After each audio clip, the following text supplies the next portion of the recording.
So ఇక్కడ ఎంతమంది కోటీశ్వరులు చేతులు లేపండి. బ్యాంకులో ₹1 కోటి బ్యాంక్ బ్యాలెన్స్ ఉండేటోళ్ళు చేతులు లేపండి. లేదా పోనీ ఒకవేళ BMW, బెంజ్, ఆడి, జాగ్వార్ ఆల్రెడీ ఇక్కడికి వచ్చినా సార్ అనేటోళ్ళు ఎవరు ఉంటే చేతులు లేపండి. లేరా ఒక 10 ఉండేటోళ్ళు ఎవరైనా చేతులు లేపండి.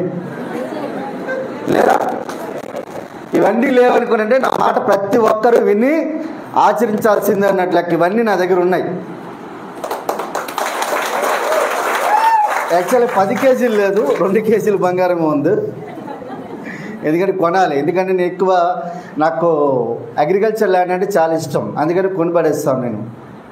అర్థమైందా? సో షేర్స్ తర్వాత ఇవి ఇన్వెస్ట్మెంట్స్ ఇవన్నీ చేసేస్తాను కాబట్టి గోల్డ్ మీద నాకు ఎక్కువ ఇంట్రెస్ట్ లేదు.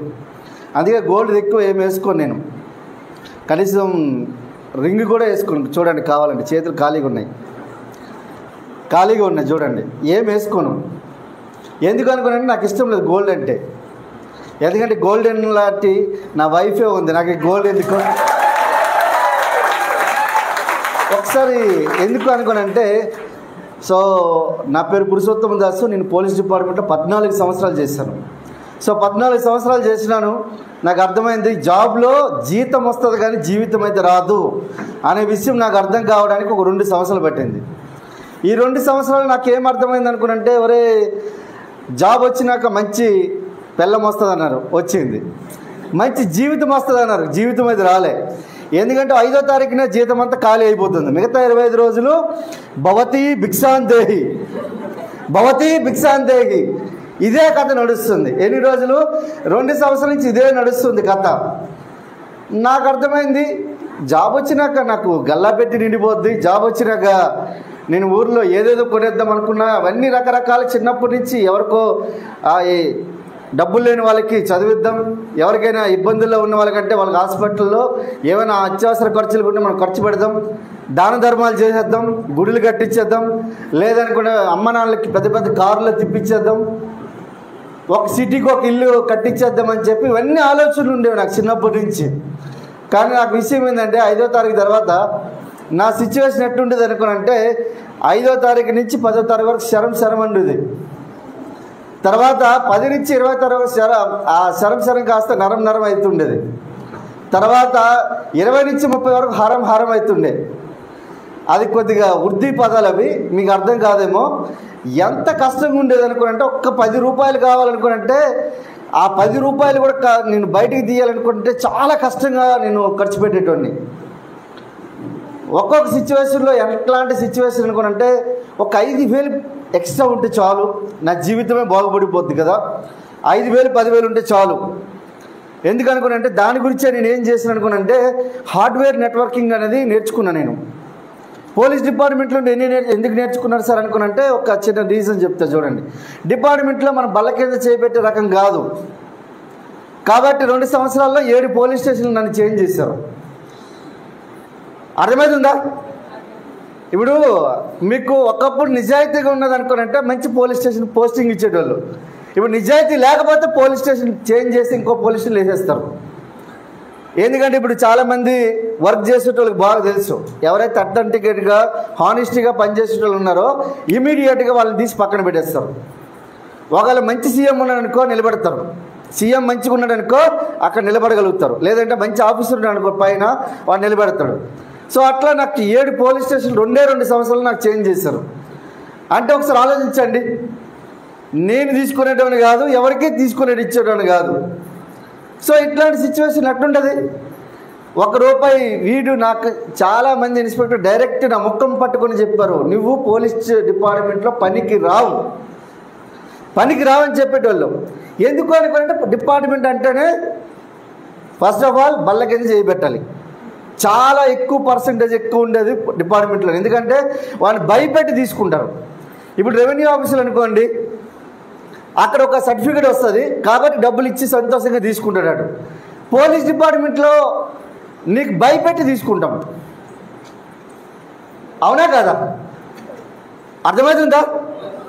డిపార్ట్మెంట్లో భయపెట్టి తీసుకుంటాం. సో ఇట్లాంటివి చేయడం వల్ల చాలామంది చర్లపల్లి, చెంచులు కూడా ఇక్కడ ఏమైనా ఉందా సెంట్రల్ జైలు కరీంనగర్లో? అన్ని డిస్టిక్ల్లో కూడా జైళ్ళు ఉంటాయి, అవి నిండిపోతాయి. అర్థమవుతుందా? సో నేను ఎందుకు ఇవన్నీ విషయాలు చెప్తున్నాను అనుకున్నంటే, డిపార్ట్మెంట్లోకి వచ్చినాక నాకు డబ్బులు బాగా వస్తాయనుకున్నంటే నేనేమనుకునేటాను అంటే జీతం రూపంలో వస్తుందేమో అనుకునేటాను, కానీ లంచం రూపంలో వస్తుందని నేను అనుకునేటాను కాదు. సో అందుకనే అర్థం చేసుకోవడానికి ఒక 2 సంవత్సరాలు పట్టింది. ఆ తర్వాత నేనేం చేసాను అనుకున్నంటే సెర్చ్ చేయడం స్టార్ట్ చేసిన. సో ఏదైనా ఒక మీ సేవా సెంటర్ పెట్టుకుందాం, లేదంటే ఒక కంప్యూటర్స్ బాగా చేసే హార్డ్వేర్ నెట్వర్కింగ్ పెట్టుకుందాం. ఒక 5,000 10,000కే.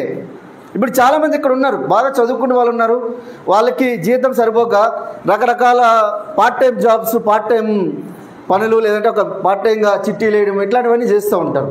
నేను కూడా ఒక మీ సేవా సెంటర్ పెట్టుకుందాం, లేదనుకున్నట్టు ఏదైనా ఒక కిరాణా షాప్ ఓపెన్ చేద్దాం, లేదంటే ఒక టీ పాయింట్ ఓపెన్ చేద్దాం, లేదంటే ఒక ఆటో కొనేసి ఒక డ్రైవర్ని పెట్టేసి మెయింటైన్ చేద్దాం. ఇలాంటి రకరకాల ఆలోచనలు ఉండేవి. సో ఏది కూడా అది సఫలం కాలే, ఏది కూడా సక్సెస్ కాలే. ఎందుకు కాలేదనుకున్నంటే, నేను మా ఫ్రెండ్స్ పోలీస్ స్టేషన్ ఉండేటోళ్ళు, మా ఇద్దరు సాయంత్రం కలిసి ఏం చేసేటోళ్ళం, ఎవరైతే డెలివరీ ఉంటాడో వాడిని పట్టుకొని వెళ్ళి నేను పక్కన కేఫ్ దగ్గర కూర్చొని 4 గంటల నుంచి 7 గంటల వరకు మాట్లాడుతుండే. ఏం లేదు, అరే మామ ఒక పెద్ద బిజినెస్ స్టార్ట్ చేద్దాం, మామ పెద్ద బిజినెస్ స్టార్ట్ చేద్దాం అని చెప్పి స్టార్ట్ చేసి కూడా ఏది స్టార్ట్ చేయలే. ప్రతిరోజు ఆలోచనలే. మీరు కూడా చాలా మంది చేస్తారు, అయ్యా నా జీవితం బాగుపడిపోలేకో చెప్పి ఏదేదో కలలు కంటా ఉంటారు. అవునా కదా? కనట్లే? రాత్రిపూట కళలో కోటీశ్వర్లు అయిపోతారు మీరు. పొద్దున్న లేచేసరికల్లా అదే మంచం మీద, అదే దిండి మీద ఉంటుంది. ఇప్పుడు అలవైకుంటారు మన సినిమాలో టక్ టక్ మన కొడితే ధూళి అట్లా ఎగురుతుంది చూడు, అట్లా అలాంటి మనకైతే తలదిండి పెట్టుకొని దాని మీద మనం పడుకుంటాం. సో ఆలోచన మారినంత వరకు మన జీవితం మారదు. అవునా కదా? సో నాకు ఎప్పుడైతే అర్థమైందో అప్పుడు నేనేం చేసాను అనుకుంటే, ఒక బిజినెస్ అవకాశం గురించి నేను వెతుకుతున్నా. ఈ దాంట్లో నేను ఎల్బీనగర్ పోలీస్ స్టేషన్లో పనిచేయడం జరిగింది, ట్రాఫిక్లో. సో ట్రాఫిక్కి నాకు ట్రాన్స్ఫర్ చేశారు. అది కూడా వితిన్ 6 మంత్స్ పీరియడ్లోనే ట్రాన్స్ఫర్ చేశారు. ఏంలే, నేనేం చేస్తానంటే ఒక ఇన్స్పెక్టర్ విషయంలో నేను కొద్దిగా ఎదురుగా మాట్లాడినా. ఒకరికి కావాలని నిర్బంధిస్తే నేను అన్నా, ఇవి మంచివి కాదు సార్, అది పుణ్యం కాదు, పాపం మనకు తగులుకుంటుంది అనుకుని అంటే, నువ్వు నన్ను అట్టావని చెప్పి కమిషనర్తో చెప్పి నన్ను ఏం చేసిండు, ట్రాఫిక్లో వేయించారు. ట్రాఫిక్ అంటే అప్పుడు పనిష్మెంట్ డ్యూటీ. ఇప్పుడు 30% ఎక్స్ట్రా వస్తుంది శాలరీ. అప్పుడు పనిష్మెంట్ డ్యూటీ 2009 ఆ టైంలో. అప్పుడే మనకు ఉద్యమం తీవ్ర రూపం, ఉగ్ర రూపం దాల్చి ఉన్నది. అప్పుడే సమ్మె సకల జనుల సమ్మె నిరసనలు, బీభత్సమైన నిరసనలు జరుగుతుండేది. ఆ టైంలో నాకు రోడ్డు మీద చేయాలనుకుంటే, నేను ఎక్కడైతే పని చేస్తానో పక్కన ఒక సాగర్ రింగ్ రోడ్లో పని చేస్తుంటాను, నేను ట్రాఫిక్ చేస్తాను. ఆ పక్కన ఇంకొక ఆయన ఎల్బీనగర్ ట్రాఫిక్లో ఇంకొక ఆయనకి డ్యూటీ వేయడం జరిగింది. అదే రోజు డ్యూటీ వేసిన రోజు మా ఫ్రెండ్ ఉన్నాడు, ఒక మా బ్యాచ్ మేటే. నేను పక్క రోడ్లో, ఒక పక్క జంక్షన్లో, పక్క రోడ్డు కాదు పక్క జంక్షన్లో ఉన్నా నేను. అప్పుడే ఎల్బీనగర్లో ఫస్ట్ ఒక ఆయన మనకు చనిపోయారు కదా పెట్రోల్ పోసుకుని, చారి గారు ఎప్పుడైతే చనిపోయారో అక్కడ డ్యూటీలోనే మా బ్యాచ్మేట్. నాకు అనిపించింది, ఒక రాష్ట్రం గురించి ఇంత కష్టపడి ఆయన కాల్చుకొని చచ్చిపోయాడు, ఏందిరా నా నీ కథ అనుకో చెప్పి. అంటే ఉద్యోగాలు అంటే నిధులు నియామకాలు, ఇంకా నిధులు నియామకాలు, ఈ 3 గురించే కదా. సో ఇంత కష్టపడుతున్నాడు ఆయన, రాష్ట్రం గురించి కష్టపడుతున్నాడు, కనీసం మన ఫ్యామిలీ గురించి మనం కష్టపడాలి కదా అనుకో చెప్పి గట్టి డెసిజన్ తీసుకున్నా. కానీ ఎందుకు అనుకున్నంటే, ఈ మధ్యలో నాకు తెలిసి అక్కలు అంటే అక్క, చెల్లి, తమ్ముడు, ఈ 3 ఉన్నారు. 3కి మా నాన్నగారు ఏంటంటే కానీ అంటే ఏది ₹1 వచ్చే ముచ్చటే లేదు. కాబట్టి మా అక్కకి పెళ్లి చేయడం, మా తమ్ముడికి చదివించడం, తర్వాత వాడు ఫారెన్ పంపించి ఒక పెద్ద ఉద్యోగంలో 2 లక్షల కొద్ది శాలరీ వచ్చి ఒక ఉద్యోగంలో పెట్టడం, మా చెల్లికి మళ్ళీ పెళ్లి చేయడం, ఇవన్నీ చేసేసరికల్లా అటు ఇటు చూసేసరికల్లా 13 లక్షలు అప్పు అయిపోయింది. 13 లక్షల అప్పు అయిపోతే ఎట్టుంటుంది? ఈ 13 లక్షల అప్పులో మ్యాక్సిమం 30,000 అనేది ఎక్కడికి వెళ్ళిపోతుంటుంది అంటే కార్పొరేటివ్ లోను, ఏపీజీఎల్ఐ లోను. అప్పుడు ఏపీజీఎల్ఐ ఉండేది, అంటే టీహెచ్జిఎల్ఐ ఇప్పుడు అయిపోయింది, భద్రతా లోన్ అని చెప్పి కంప్లీట్గా 30,000 రూపాయలు అక్కడ కట్ అయిపోయింది. ఓన్లీ 11,000 అకౌంట్లోకి వచ్చేది. పాపం నేను మా మిస్సెస్కి నేను లవ్ మ్యారేజ్ చేసుకున్నా కానీ పేరుకి 14 సంవత్సరాల్లో 1 గ్రామ్ బంగారం కూడా కొనలేదు. 1 గ్రామ్ బంగారం కూడా కొనలేదు. అని కానిస్టేబుల్, నేను పోలీస్ కానిస్టేబుల్. ఏమైనా అనుకోనంటే శాలరీ వస్తుంది, గవర్నమెంట్ జాబ్. అర్థమవుతుందా? ఇట్లనే అనుకుని 14 సంవత్సరం 1 గ్రామ్ బంగారం కొనలేదు. పాపం ఏంటంటే ఆమె కూడా అడిగేది కాదు. ఆమె ఏదైనా అంటే హాజీ హాజీ, ఏదైనా అన్నామంటే హాజీ. హాజీ అంటే ఏమి తెలుగులో ఏంటి? Okay sir, yes yes yes yes, దేనికైనా ఎస్. ఒకవేళ ఏమైనా ఆమెకి ఒక ఫంక్షన్కి నేను తీసుకొని వెళ్ళాను అనుకునంటే మా బ్యాచ్మేట్లు ఏమనేటోళ్ళు కాదు. మళ్ళీ నాకు పోలీస్ స్టేషన్కి వచ్చిన తర్వాత, అరే మామ, మీ ఆవిడికి కనీసము ఒక నల్లపూసలు దండైనా చేయరాదు, మా మిస్సెస్ చెప్పింది చూసి అది కరెక్ట్ కాదు అనుకో చెప్పి. మా మిస్సెస్కి ఏమో వేళకోళం ఆడేటోళ్ళు వాళ్ళు. చూడు, మీ ఆయన కానిస్టేబులే, మా ఆయన కానిస్టేబులే, 5,000. అర్థమవుతుందండి? అంటే ఒకసారి ఆలోచించండి. ఎస్. అయితే ఇక్కడ ఒక్కటే గుర్తుపెట్టుకోండి, ఇక్కడ ఏదైతే నేను అక్కడ మా మిస్సెస్ చూసింది, ఆమెకి 5 తులాలు 10 తులాలు మా బ్యాచ్మేట్ కానిస్టేబుల్ దగ్గర బంగారం ఉండేది. ఎందుకు అనుకునంటే వాళ్ళు ఏం చేస్తారు అనుకునంటే మనకు అరేంజ్డ్ మ్యారేజ్ చేస్తాం. అత్తమామలు ఇస్తారా లేదా? ఇస్తారా? ఎవరా? కట్నాలు ఎవరా మీ ఊర్లో? కరీంనగర్లో ఇస్తారా లేదో నాకు తెలీదు. ఇస్తారు కదా, ఇస్తారు. మాకైతే నేను పెళ్లి చేసుకున్నా కాబట్టి అడగడానికి అర్హత లేదు నాకు. అవునా కదా? అడిగినామనుకోనంటే ఏమన్నా అప్పుడే మంచి అడ్వర్టైజ్మెంట్ వచ్చింది బాగా టీవీ 9లో. కట్నం అడిగేవాడు గాడిద. నేను ఎన్నిసార్లు గాడిద అవుతా? నాకు వద్దురా నాయన కథ. ఇవన్నీ ఏడరా నాయన, ఇవి అయ్యేది కాదనుకో చెప్పి అడిగేటోడు కాదు. అలాగని చెప్పి వాళ్ళ దగ్గర ఏమీ లేదు, ప్రాబ్లమే లేదు మాకు ప్రాబ్లం. కానీ అయితే విషయం నాకు అనిపించేది, మా మిస్సెస్ ఇక ఫంక్షన్లు రమ్మంటే వచ్చేది కాదు. ఏమనుకోనంటే చెప్పేది కాదు. ఎందుకనుకుంటే ఆడపిల్లలు ఏమంటారు, ఫస్ట్ చూడగానే ఎవరినైనా ముందు ముఖాలు చూడరు వీళ్ళు మనోళ్ళు. మగవాళ్ళు అయితే కనీసం ముఖాలు చూస్తారేమో కానీ ఆడవాళ్ళు చూడరు, ముందు మెడ చూస్తారు వీళ్ళు. మెడ చూసి మాట్లాడతారు ఫస్ట్. అవునా కదా? మెడ చూసి మాట్లాడతారు. ఆమె వచ్చేది కాదు, నాకు అర్థమయ్యేది కాదు. నాకు అప్పుడు ఆ టైంలో ఎల్బినా ట్రాఫిక్లో చేసినప్పుడు నేను ఒక వైట్ చొక్కా వేసుకునేటోడిని. వైట్ చొక్కా ఎందుకు వేసుకోరు సార్ అంటే అక్కడ ట్రాఫిక్ కాబట్టి వైట్ చొక్కా వేసుకోవాలి. అవునా కదా? ఈ వైట్ చొక్కా వేసుకునేటప్పుడు ఇక్కడ బాగా నల్లగా అయ్యేది. ఎందుకనుకో నల్లగా అయ్యేది అనుకుంటే చెమటకి నల్లగా తయారయ్యేది. సో నేనేం చేసేటోడు అనుకుంటే ఒక కర్చీఫ్ తీసుకొని వచ్చి ఈ మూల పెట్టేటోడు. నేను ఈ మూల పెట్టేటప్పుడు నాకు అర్థమైంది ఏంటంటే కొద్దిగా ఈ బాగా చెమట వల్ల ఇది బాగా అంటే కఠినమైన ఒక మరక లెక్క తయారయ్యేది, అసలు బయటకు పోయేది కాదు. సో దానివల్ల ఏమైంది అనుకునంటే మా ఇంటి కింద ఒక 2 బీటెక్ స్టూడెంట్స్ రెంట్కి ఉండేటోళ్ళు. మా మిస్సెస్కి అక్క బావేమో ఎల్బినా ట్రాఫిక్లో చేస్తాడు, ఒక్కసారి మా దగ్గర ఒక లిక్విడ్ ఉంది అక్క, ఆ లిక్విడ్ తీసుకొని కొద్దిగా ఎట్టెట్టు అన్నాం అనుకుంటే పోతుంది అక్క అనుకునంటే సరేరా అనుకునంటే చెప్పి తీసుకొని వచ్చి వాళ్ళే ఏం చేస్తారంటే చొక్కా తీసుకొని ఎట్టెట్టు అన్నారు. మన దగ్గర ఆల్ట్రా హౌస్ ఉంది కదా, ఉందా లేదా? కొత్త వాళ్ళు ఎంతమంది ఉన్నారు? చేతులు లేకుండా ఒకసారి కొత్త వాళ్ళు ఎంతమంది ఉన్నారు? అస్సలు మాకు బిజినెస్ తెలియస్తారు అనేటోళ్ళు ఒకసారి వీళ్ళందరికీ గట్టిగా బిగ్రౌండ్ ఆఫ్ ప్లస్. నేను 6 సంవత్సరాల క్రితం ఇలాంటి ఒక ఫంక్షన్ హాల్లో వచ్చి కూర్చున్నాను. ఈరోజు మీ కళ్ళెదురుగా చెప్తున్నాను కదా, 20 లక్షల రూపాయలు నెలకి ఆదాయం తీసుకుంటున్నా, మెర్సిడీస్ బెంజ్ తీసుకున్నా, బ్రీజా తీసుకున్నా, హైదరాబాద్లో ఒక పెద్ద బంగ్లా కట్టించిన 2.5 కోట్లు, ఈరోజు 3.5 కోట్లు అయింది. అది కొన్ని ఎకరాల కొద్ది భూమి కొనేసిన నేను వెస్టీజ్ నుంచే. ఎవరైతే కొత్త వాళ్ళు ఉన్నారో వాళ్ళ గురించి నేను అర్థమవుతుందా? ఇవన్నీ ఎందుకు చెప్తున్నాను అనుకున్నానంటే నాకేం బ్యాక్గ్రౌండ్ అయితే ఏం లేదు. ఈరోజు నేను నడిపే కారు 74 లక్షలు. అర్థమవుతుందా? దానికి మెయింటైన్ చేయడానికి 2 అసిస్టెంట్స్ ఉంటారు. ఓన్లీ నా కార్లు నడిపేదానికే. నాకు 2 బైకులు తీసుకున్నా దీని నుంచి. అర్థమవుతుందా? ఫామ్ హౌస్ ఆల్రెడీ రిజిస్ట్రేషన్ రెడీగా ఉంది. ఒక ఫామ్ హౌస్ నిన్ననే కంప్లీట్ ప్లాన్ చేసుకుని వచ్చినాం. నేను ఉండడానికి ఫామ్ హౌస్ నాకు ఆల్రెడీ 3 ఇళ్ళు ఉన్నాయి. ఇప్పుడు ఇది ప్రెజెంట్, ఇది అంత ముందుది నేను చెప్తున్నాను. నేను అర్థమవుతుందా? కొత్త వాళ్ళ గురించి ఇవన్నీ చాలామందికి తెలియదు కదా. దాస్ సార్ వచ్చి ఈయన కాదు నాకెందుకు, అర్థమవుతుందా?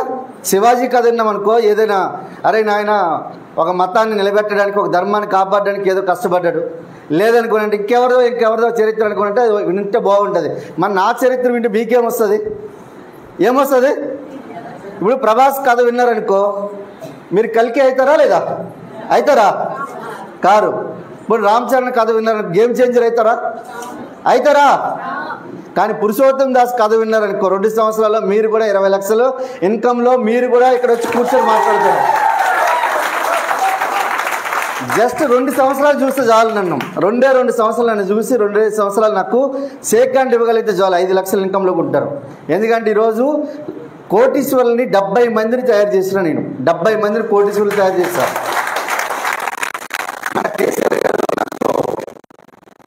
అంటే దాన్ని అప్లై చేస్తారు కదా.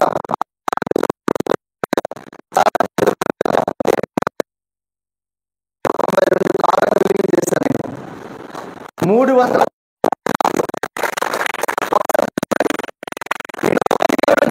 ఎంత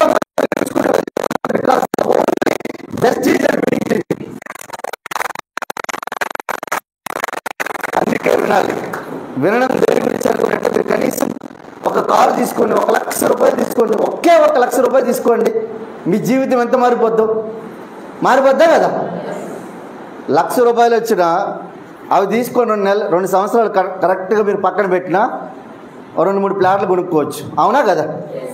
కొనుక్కోవచ్చా లేదా? అవే ఒక 4-5 సంవత్సరాలు ఆగితే కేజీ బంగారం వస్తుంది. అవునా కదా? చిన్న లాజికే కదా? ₹1,00,00,000 బ్యాంకులో వేస్తావనుకో, నీ మ్యూచువల్ ఫండ్లో నువ్వు ఇన్వెస్ట్మెంట్ చేస్తే 90,000 వడ్డీ వస్తుంది. లేదు ఎఫ్డీ చేసుకుని 45,000 వడ్డీ వస్తుంది. ఇప్పుడు 45,000 కంటే తక్కువ నేను పని చేసేటోళ్ళు ఎంతమంది ఉన్నారు? చేతులు లేపండి.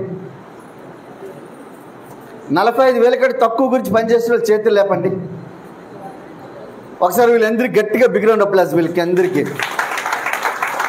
ఎబవ్ వాళ్ళు ఉన్నారు కదా, వాళ్ళ చేతులు లేపండి. 45,000 కంటే ఎక్కువ సంపాదిస్తున్నారు సార్ అని అంటే చేతులు లేపండి. వీళ్ళకి ఒకసారి గట్టిగా బిగ్రౌండ్ అప్లాస్. ఎంతమంది? 8 మంది లేపారు.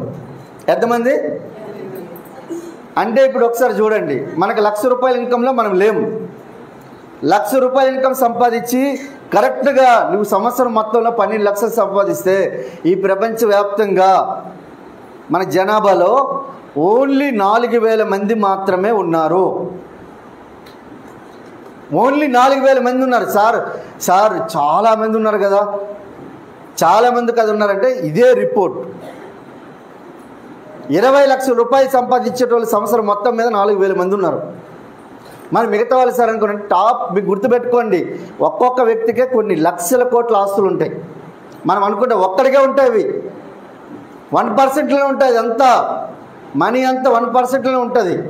ఎందుకంటే మేము మన దుబాయ్ వెళ్ళిన తర్వాత అక్కడికి వెళ్ళి మేము దుబాయ్లో భరత్ సార్ వచ్చాడు. భరత్ సార్ అండ్ ఎవరు వచ్చారు ఇక్కడ? ఓకే, భరత్ సార్ వచ్చాడు తెలుసు. రోడ్డు దాటితే 400 దిరమ్స్ ఫైన్ వేస్తారు. ఎంత? రోడ్డు దాటితే మనం రోడ్డు మీద పడుకుంటాం. రోడ్డు మీద మనం పడుకుంటాం. అవునా కదా? జీబ్రా క్రాసింగ్ లైన్ మీద మనం దాటితే నువ్వు లీగల్. లేదు రోడ్డు ఏడబడితే దాటినావు అనుకో 400 దిరమ్స్ అంటే 10,400 ఫైన్ కట్టాలి నువ్వు. మన వాళ్ళు జీవితంలో నాకు తెలిసి మీ ఆస్తులు అమ్ముకున్నా మీరు ఫైన్ కట్టలేరు. దుబాయ్లో ఆస్తులు అమ్ముకున్న ఫైన్ కట్టలేరు. దుబాయ్లో 2 ప్రోడక్ట్స్ అమ్ముతున్నారు. ఒకటి నిజం నిజాయితీ, రెండోది నమ్మకం. 2 ప్రోడక్ట్స్ అమ్ముతున్నారు దుబాయ్లో. రాజు కూడా మెట్రో ట్రైన్లో తిరుగుతూ ఉంటాడు. లక్షల కోట్ల వారసుడు కూడా మెట్రోలో సింపుల్గా సాధారణంగా తిరుగుతాడు. ఎందుకంటే డిసిప్లిన్ ఉంటుంది వాళ్ళ దగ్గర. మన దగ్గర ఏడబడతాడా? ఒకవేళ నేను బెంచ్కి నా వెనకాల వచ్చి మామూలుగా డ్యాష్ ఇచ్చిండు అనమాట. ఇచ్చిన తర్వాత నన్నే వచ్చి అడుగుతుండు. ఏమడుగుతాడంటే నువ్వు ఫైన్ కట్టాలనుకో. ఎందుకు ఫైన్ అనుకుంటే నువ్వు సడన్ బ్రేక్ వేసినావు, నేను వచ్చి కొట్టేసిన, మరి డిస్టెన్స్ మెయింటైన్ చేయాలి కదా అని అడిగినా. నేను దిగితే నాకు ఫైన్ కట్టమంటాడు. సరే చలో పోలీస్ స్టేషన్కి వెళ్తామంటే పరిగెత్తి పారిపోయారు. నేను పోలీస్ అని వాళ్ళకి తెలీదు. చాలా పోలీస్ స్టేషన్కి వెళ్తామంటే పారిపోయారు. నెంబర్ ఉన్నది నా దగ్గర, నేను పట్టుకోలేదా? అర్థమైందా? అంటే ఎలాంటి వాళ్ళని తప్పు చేసి కూడా ఇది నేను తప్పు కాదు అనే విషయంగా ఉన్నారు. అలాంటి వాళ్ళు ఉన్నప్పుడు మనకు ఓన్లీ దుబాయ్లో 12 లక్షల మంది మాత్రమే వాళ్ళు ఉంటారు. మిగతా వాళ్ళు ఫారినర్సే. ఒక హైదరాబాద్ 15 దుబాయ్లతో సమానం. హైదరాబాద్ 15 దుబాయ్లతో సమానం. కానీ మన దగ్గర ఉన్నది వాళ్ళ దగ్గర లేనిది ఏంటంటే, ఫస్ట్ ఆఫ్ ఆల్ మన దగ్గర అన్నీ నోరు తెరిస్తే అబద్ధం, నోరు తెరిస్తే మోసం. మీరు ఏదైనా ఒక పని అప్ప చెప్పినా కూడా కంప్లీట్ పని చేసి నేను పూర్తి చేస్తానని నమ్మకం ఎంతమందికి ఉంది సార్? సురేందర్ రెడ్డి సార్, నేను ఒక పని అప్ప చెప్తే కంప్లీట్ పూర్తి చేస్తాననేటి అక్కడ రోడ్డు మీద ఒక్క మనిషి కనిపించట్లే. ఉంటే పనిలో ఉన్నారు, లేకపోతే పార్టీల్లో ఉన్నారు. వాళ్ళు పార్టీలో ఉన్నారు, లేదంటే పనిలో ఉన్నారు. మన దగ్గర ఈ రోడ్డు మీద నువ్వు ఆగు, నేను ఎత్తుకొని వెళ్ళిపోతారు. అక్కడే ఎత్తుకొని వెళ్ళిపోతారు. అక్కడ మన జనాభా కొదవే లేదు మన దగ్గర. కానీ అక్కడ వాళ్ళకి మనకి తేడా ఏంటంటే క్వాలిటీ. వాళ్ళ దగ్గర క్వాలిటీ ఏమున్నాయి అనుకుంటే వాల్యూస్ ఎథిక్స్ వాళ్ళ దగ్గర ఉన్నాయి. మన దగ్గర వాల్యూస్ ఎథిక్స్ లేవని నేను చెప్పను. ఉన్న వాళ్ళేమో ఎదుగుతున్నారు, లేని వాళ్ళేమో ఏడున్నారు ఆడే ఉంటున్నారు. అర్థమవుతుందండి.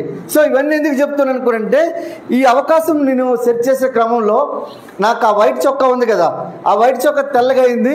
మా మేడం అడిగింది, ఎంత తమ్ముడు అనుకున్నంటే 715 రూపాయలు. 715 అంటే మా సురేందర్ రెడ్డి సార్కి తెలుసు, అలాగే భరత్ సార్కి తెలుసు, ఇంక మిగతా వాళ్ళకి తెలియదు అది 715 రూపాయలు అయిందనేది. 2012లో 715 రూపాయలు పెట్టి ఒక క్లాత్ వాష్ కొనుక్కోగలుగుతావా? మేము కొనుక్కోగలిగినాం. ఎందుకంటే వీఆర్ రిచ్ పీపుల్. అప్పటికే ఎంత రిచ్ అనుకునంటే, ఒక బిర్యానీ కొన్నామంటే 4 తినడానికి సంస్థ ఇచ్చేటోళ్ళం. కొద్దిగా బిర్యానీలో 4 పార్ట్ చేసి వైట్ కలిపి ఒక ఎగ్ తీసుకొని వచ్చింది, 4 ముక్కలు చేసి 4 పై ఇచ్చారనమాట. రూపాయలు 710 బాటిల్ కొని చెప్తున్నాను అనుకోండి.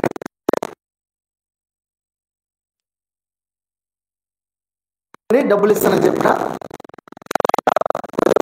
అయిన తర్వాత పడుకున్న తర్వాత ఒక వ్యక్తి వచ్చి నేను లేపాడు, ఈ 715 రూపాయలు ఎందుకు అయింది ఈ ప్రోడక్ట్ గురించి అని చెప్పి నీకు చెప్తాడట రండి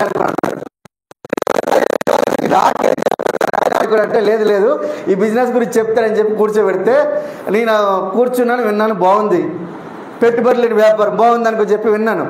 7 సంవత్సరాల బిజినెస్లో ఉన్నాను, అనుభవం వచ్చింది కానీ ఆదాయం రాలే. లక్షల టర్న్ ఓవర్ చేసేటోడిని, లక్షలు అంటే కోట్లు కాదు, లక్షల టర్న్ ఓవర్ చేసేటోడిని. కానీ ₹1 వచ్చేది కాదు. యావరేజ్ ఇన్కమ్ 3000 వచ్చేది. 7 సంవత్సరాలు నేను మా మేడం కష్టపడేటోళ్ళం. ఎంత కష్టపడేటోళ్ళం అనుకోనంటే మీకు అర్థం కాదు. మా మేడం 7 నెలల కడుపుతో ఉండేది. అప్పుడు 2012-13 ఆ టైంలో మా పాప పుట్టక ముందు ఆమెను ఎక్కించుకొని, బండి మీద ఎక్కించుకొని, వెనకాల ఎక్కించుకొని 100-120 కిలోమీటర్లు వెళ్ళేటోడిని. మీకు తెలీదు, 1 నెల 2 నెలలు కడుపులో ఏదైనా పిండం పట్టేదనుకో చెప్పి ఒక మాట రాగానే కనీసం మెట్లు కూడా ఇలా దిగుతారు. ఎలా దిగుతారంటే ఇలా దిగుతారు. నేను 7వ నెల ఆమెను పట్టుకొని ఎక్కడ సాదినగర్, జడ్చర్ల, కరీంనగర్ ఈడ కూడా వచ్చినా. నేను ఈడ కూడా కరీంనగర్కి వచ్చి చాలాసార్లు వచ్చిన, కానీ బస్సులో వచ్చిన. ఇప్పుడు బెంజ్ చేసుకుని వచ్చిన. ఇప్పుడు 74 లక్షలు బెంజ్ చేసుకుని వచ్చిన. నెక్స్ట్ రోల్స్ రాయిస్ వేసుకుని వస్తా. మీకు ఇదే కాదు, నాలో ఒక 2-3 ప్లాట్లు అమ్మేస్తే ఆటోమేటిక్ నాకు వస్తుంది. అర్థమైందా? రోల్స్ రాయిస్ వస్తుంది. వెస్టీజ్ ఇవ్వాల్సిన అవసరం లేదు నాకు. అర్థమవుతుందా? గుర్తుపెట్టుకోండి. మీకు ఇక్కడ సార్ నాకు చాలా తెలివి ఉంది అనుకోనంటే, ఇక్కడ సురేందర్ రెడ్డి సార్ ఆర్కిటెక్ట్ అయినా ఆల్రెడీ లక్షల్లో ఇన్కమ్ అనుకో, ఆల్రెడీ అక్కడి నుంచే వస్తుంది. ఎందుకు వస్తున్నారు అనుకోనంటే ప్యాసివ్ ఇన్కమ్. ఈ భూమి మీద నేను చచ్చిపోయిన రోజు నా ఇన్కమ్ ఆగిపోద్ది నా జాబ్లో, కానీ వెస్టీజ్లో ఆగదు. ఎందుకు అనుకోనంటే మన దగ్గర క్రౌన్ డైరెక్టర్స్ కొంతమంది చనిపోయినారు, మన వెస్టీజ్లో చనిపోయినారు, మన విన్నింగ్ టీంలో కూడా కొంతమంది చనిపోయినారు. వాళ్ళ ఇన్కమ్ వాళ్ళ పిల్లలకి, వాళ్ళ భార్యకి ఇప్పటికీ వెళ్తుంది. అది కూడా 1 year నుంచి చూస్తున్నా, కళ్ళతో చూస్తున్నా. దబాయించి కొట్టాలి, అట్లా కాదు.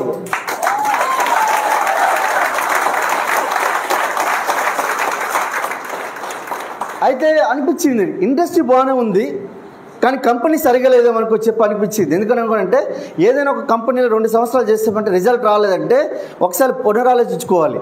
కానీ నాకు అనిపించింది ఏంటనుకోనంటే, అరే ఏదో మిస్ అవుతుంది, ఎక్కడ మిస్ అవుతుంది నాకు తెలియట్లేదు.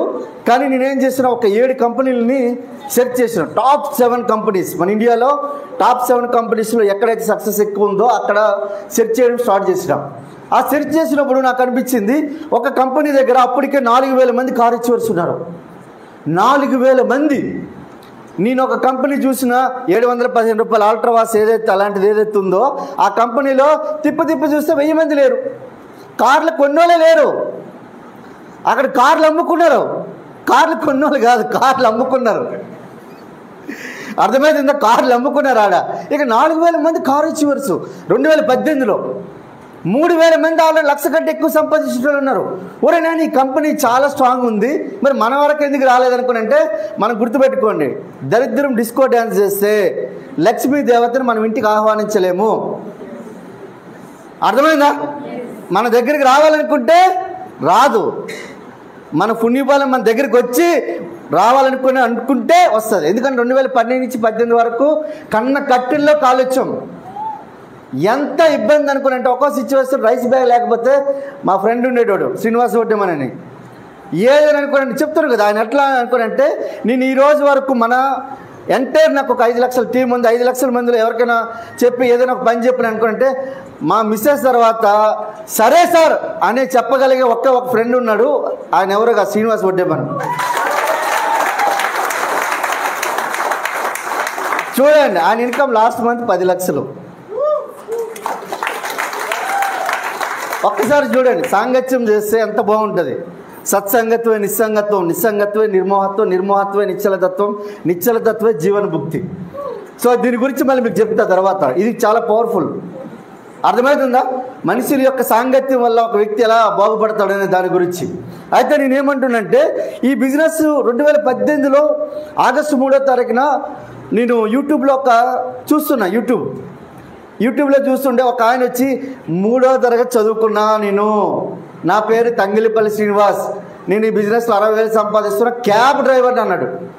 క్యాబ్ డ్రైవర్ 3వ తరగతి 60,000. నేను అనిపించింది నాకు, ఎవడగరా నాయన చెవిలో పువ్వు పెడతావు అనుకో చెప్పి అనుకునేటోడు నేను. కానీ లేదు, నా ఇన్కమ్ ఇదిగో, నా చెక్ ఇదిగో అనుకో చెప్పి బ్యాంక్ స్టేట్మెంట్ ఇట్లా చూపించాడు. యూట్యూబ్లో నేను చూసినా, నేను బాగుంది 60,000. నాకు అప్పుడు 44,000 వస్తుంది. నేను గవర్నమెంట్ జాబు, 18 సంవత్సరాలు చదువు, 16-18 గంటలు చదివి కాంపిటేటివ్ ఎగ్జామ్ రాస్తే పోలీస్ డిపార్ట్మెంట్లో ఉద్యోగం, ఎయిర్పోర్ట్లో ఉద్యోగం వచ్చింది. నాకే 44,000 రావట్లే. ఏడొస్తుంది ఇది, ఏడొస్తుందిరా నాయన అని చెప్పి అనుకున్నా. ఆ క్షణమే మైండ్ స్విచ్ ఆఫ్ చేసుకున్నా. కానీ నాకు అనిపించింది ఏంటంటే, ఏదో ఒక ట్రై చేద్దాం, ఏముంది, వింటే తప్పేం లేదు కదా, తప్పే కదా వింటే. సో ఈ ఆయన నెంబర్ ఫోన్ చేసిన, సార్ శ్రీనివాస్ సార్, నా పేరు పురుషోత్తం దాసు, నేను ఇక్కడ ఎల్బీనగర్ పోలీస్ స్టేషన్లో పనిచేస్తాను. ఆ ఎల్బీనగర్ సైబర్ క్రైమ్లో అప్పుడు చేసేటోడిని, పైన అయితే సైబర్ క్రైమ్లో చేస్తున్నాను నేను అనుకుంటే, లేదు నేను శ్రీనివాస్ గారు కాదు, నా పేరు దాచా అశోక్ అన్నాడు. సార్ ఇందులోనే కూడా మోసమైంది, తంగిలిపల్లి శ్రీనివాస్ సార్ అని అక్కడ మీరు మీ నోటితో మీరే చెప్పారు కదంటే, లేదు ప్లాన్ చెప్పింది ఒకడు, ఈ నెంబర్ అయితే ఎవరైతే ఇచ్చారో ఆయన ప్లాన్ ఉంది కదా, ఆ ప్లాన్ రికార్డ్ చేసి నా యూట్యూబ్ ఛానల్లో పెట్టుకున్నా, అందుకే నా నెంబర్ ఇచ్చిన. ఆయన చెప్పింది ఆయనే, కానీ నా నెంబర్ మాత్రం దాచ్ అశోక్ అనుకో చెప్పిండు. అవునా, ఆధార్ కార్డు పంపించిన. నేను క్వశ్చన్ వేసినా కదా, ఏం సార్ మోసం చేస్తున్నా అనుకోనంటే, ఇమీడియట్గా 3 రోజులు జాయిన్ చేయలేనా, 3 రోజులు జాయిన్ చేయాలి. ఎందుకు అడిగినా కదా, నేను ఏమడిగినా, మీరేమో తంగిలిపల్లి శ్రీనివాస్ సార్ అని చెప్పారు, దాచ్ అశోక్ నెంబర్ ఇస్తే ఎట్లా సార్ అనుకుని అడిగినా. ఈడెవడో కొద్ది తికమకలాడు ఉన్నాడని చెప్పి ఆధార్ కార్డు పంపిస్తే 3 రోజులు జాయిన్ చేయలేనా. ఫోన్ చేసిన, ఆగస్టు 1వ తారీఖు పంపించిన, 3వ తారీఖు జాయిన్ చేసి ఐడి పంపించిండు. నాకెంత తుత్తరా అనుకునంటే, ఎంత తుత్తరా అంటే మామూలు కాదు. బిజినెస్ ఇండియా మొత్తాన్ని ఒకసారి జాయిన్ చేసేద్దామని చెప్పి గట్టి కంగనం కట్టుకున్నా నేను. కాబట్టి ఇమీడియట్గా ఏం చేసినా నేనేం చేసినా నా మాట వినేట్టు ఒక ఫ్యామిలీకి ఫోన్ చేసి ఇమీడియట్గా స్టార్ట్ అయ్యారు. వాళ్ళ ఐడి వేసుకున్న తర్వాత ప్రోడక్ట్కి వెళ్తే ప్రోడక్ట్ లేదు. అప్పుడు మనకి బెస్ట్ డీల్ అని ఒక యాప్ ఉండేది. 1000 ప్రోడక్ట్స్ ఉండేవి అందులో. ఎన్ని ఉప్పులు పప్పులు అన్నీ ఉండేవి అందులో. 1000 ప్రోడక్ట్స్ ఉండేవి అందులో. అయితే అందులో ఏం చేసినా గగుల్స్ పెట్టుకుంటే 400 రూపాయలు. 400 రూపాయలు పెట్టుకోగానే ఆయన పీవీ కనిపించింది. ఓరే నాయన ఈడెవడో సామాన్యుడు కాదు, నేనేం చెప్పకుండా నేర్చుకుంటాడు, నేనేం చెప్పకుండా ఇప్పుడు ఏదైనా చెప్తే నేర్చుకుంటే అర్జునుడు అవుతావు. ఏమి నేర్చుకోకపోతే గురువుని ఫోటో, ఇప్పుడు గురువు ఫోటో పక్కన పెట్టుకొని రోజు పూజించుకొని మనకు గురు విద్య ఎట్లా ఎక్కలేవు నేర్చుకుంటా అట్లానే నేను చెప్తున్నా. ఈ రోజు వరకు కూడా నా అప్లైన్కి పిలిచి ప్లాన్ చెప్పండి అని చెప్పిన రోజు ఒక్కరోజు కూడా నా జీవితంలో లేదు. నేను అందుకే చెప్తున్నా, వెస్టీజ్లో నీ అప్లైన్ నీకు సపోర్ట్ చేస్తుందంటే స్లో అవుతావు. అప్లైన్ ఎక్కడ చూపించాలి? ఫోటోలో చూపించాలి. నీ పని నువ్వు చేయాలి. అప్పుడు పురుషోత్తమ దాసి లెక్క నువ్వు 20 లక్షలు చెక్ 5 సంవత్సరాలు వచ్చేస్తావు. సార్ నా అప్లైన్ లేకపోతే నేను ఎట్టా సార్? నేను చెప్తున్నా, నీ అప్లైన్ మైండ్ సెట్ ఎంతవరకు ఉంటుందో అంతే బంద్ చేస్తావు. కానీ నేను చెప్తున్నా కదా, నీ సొంతంగా పని ఎప్పుడైతే స్టార్ట్ చేస్తావో అప్పుడు నీ యొక్క మైండ్ అనేది ప్రీఫ్రాంటల్ కార్టెక్స్ అనేది మీకు సైంటిస్టులు తెలుస్తారు. ప్రీఫ్రాంటల్ కార్టెక్స్ అని ఉంటుంది. నీవు ఎంత ఆలోచించగలిగితే అంత నీ మెదడు సపోర్ట్ చేస్తుంది నీకు. నీ అప్లైన్ చెప్పేస్తాడు. మీరు 2 ప్లాన్ చెప్పమంటే నీ అప్లైన్ 2 కంటే ఎక్కువ చెప్పలేదు. నేను 20-21 ప్లాన్స్ రోజుకి చెప్పేటోడు. నేను 20-21 అప్లైన్ ఫోన్ చేసాడు, దాస్ సార్ ఎక్కడున్నారు అని అడిగితే రాత్రి 2 గంటల సమయంలో దాస్ సార్ ఎక్కడున్నాను అని అడిగితే లేదు సార్ నేను ఇక్కడ సాధనగర్లో ఉన్న ప్లాన్లో ఉన్నానంటే ఆయన ఈ ఫీజులు పీకేసేటట్లు అనిపించేదట. ఏందిరా నాయన 21 ప్లాన్లా రోజుకి 21 ప్లాన్లా నేను కబడ్డీ కబడ్డీ కబడ్డీ టక్ కబడ్డీ కబడ్డీ కబడ్డీ కబడ్డీ కబడ్డీ కబడ్డీ కబడ్డీ ఎవరైనా టచ్ అయ్యాడు ఇట్లా అన్నాడు అనుకో, టక్ టక్ ముందుకురా, నువ్వు ముందుకురా, ఇట్లా నో అన్నాడు టక్ అంటే వాళ్ళు ఎదురుగా అనేటువంటి కాదు, పక్కన పెట్టేస్తాడు. అట్లా చెప్పుకొని ప్లాన్ చేసుకొని ఈరోజు చెప్తున్నా చూడండి ఫ్రెండ్స్. ఫస్ట్ మంత్ ఇన్కమ్ ఒక 3000 రూపాయల ప్రోడక్ట్ నేను కొనుక్కున్నా. నాకు తెలిసిన ఒక ఫ్యామిలీ ఫ్రెండ్కి అప్పచెప్తే వాళ్ళు ఒక 3200 కొనుక్కున్నారు. ఇంచుమించు ఒక 7000 అయిపోయింది మా ఇద్దరిది. ఇంకో 2000 ఏం చేస్తాను, రిటైలింగ్ చేస్తాను నేను. నాకు సురేందర్ రెడ్డి సార్కి భరత్ సార్కి కొంతమంది మా ఎక్స్ లీడర్స్కి తెలుసు. మేము ఎట్లా అంటే పేస్ట్ గురించి 100 కాదు 200 కాదు 1000 కిలోమీటర్ ఇచ్చేసి వస్తాం మేము. ఒక్క పేస్ట్ అమ్మాలన్నా నాకు ఇది ఉంది కాబట్టి ఏం చేసాను, 2000 రూపాయల ప్రోడక్ట్ని పోలీస్ స్టేషన్లోను అక్కడక్కడ మా ఫ్రెండ్స్ ఎవరైనా ఉంటే వాళ్ళకి షాంపూ సబ్బు పేస్ట్ ఇట్లా ఇచ్చేసి వచ్చేటోళ్ళు. 2000 రూపాయలు ఫస్ట్ మంత్ రిటైలింగ్ చేస్తాను నేను. సో నాకేమైంది అనుకోంటే 9000 అయింది. 9000 అయింది కాబట్టి నాకు 750 రూపాయలు ప్రోడక్ట్ ఫ్రీ వచ్చింది. అలాగే 424 రూపాయలు నా బ్యాంక్ అకౌంట్కి వచ్చింది. 424 రూపాయల ఒకసారి ఆలోచించండి. 424 రూపాయలంటే మీరు బాగుందా లేదా? 424 రూపాయలు బాగాలేదా? మా తాతలు ముత్తాతలు మా నాన్న సబ్బు షాంపూ పేస్ట్లు వాడినారు, ₹1 రాలే. 424 రూపాయల పేస్ట్ మారిస్తే 424 రూపాయల అట్లా అనిపించింది. ఎప్పుడైతే అనిపించిందో నాకు అనిపించింది దీంట్లో చాలా పవర్ఫుల్ ఉంది, ఈ కాన్సెప్ట్ అయితే చాలా పవర్ఫుల్ ఉంది అని చెప్పి డిసిజన్ తీసుకున్నా. సెకండ్ మంత్ వచ్చి అట్లనే నేను ప్లాన్ చెప్పడం స్టార్ట్ చేసుకుంటూ వెళ్ళిపోయినా. ఏం చెప్పాను అనుకోనంటే నా ప్లాన్ ఎట్లుంటో తెలుసా, చాలా సింపుల్. రోజు 2-3 గంటలు 6 నెలల నుంచి 1 ఇయర్ చేస్తే ఇన్కమ్ 1 lakh ఉంటుంది అంతే.